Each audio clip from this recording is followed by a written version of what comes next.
Hey guys, welcome back to the channel, and today I'm going to show you how to check the status of your Afterpay deliveries. Let's get straight into it. So to check delivery status, all you got to do is open the Afterpay app, or you can log in through the website on your mobile device or computer. And once you're logged in, just tap or click on order or transactions to view your current order or transactions.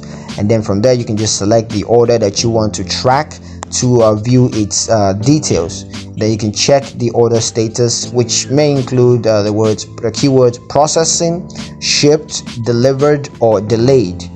Now you can view tracking information, including the shipping carrier and tracking number if that's available.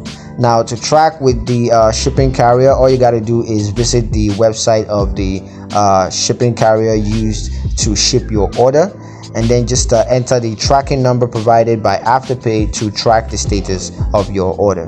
Now for receiving delivery updates, you got to take note that Afterpay will send delivery updates, including shipping confirmations and delivery notification to your email address or your mobile device. So all you got to do is check your email or mobile device regularly to for delivery updates from Afterpay. But yeah, that's pretty much it on how to check the status of your Afterpay delivery. Hope you guys found the video useful enough. If you did, like the video, comment down below, let me know what you thought, share the video with your friends, and subscribe to the channel if you haven't done so already. And I will see you guys in the next one. Peace.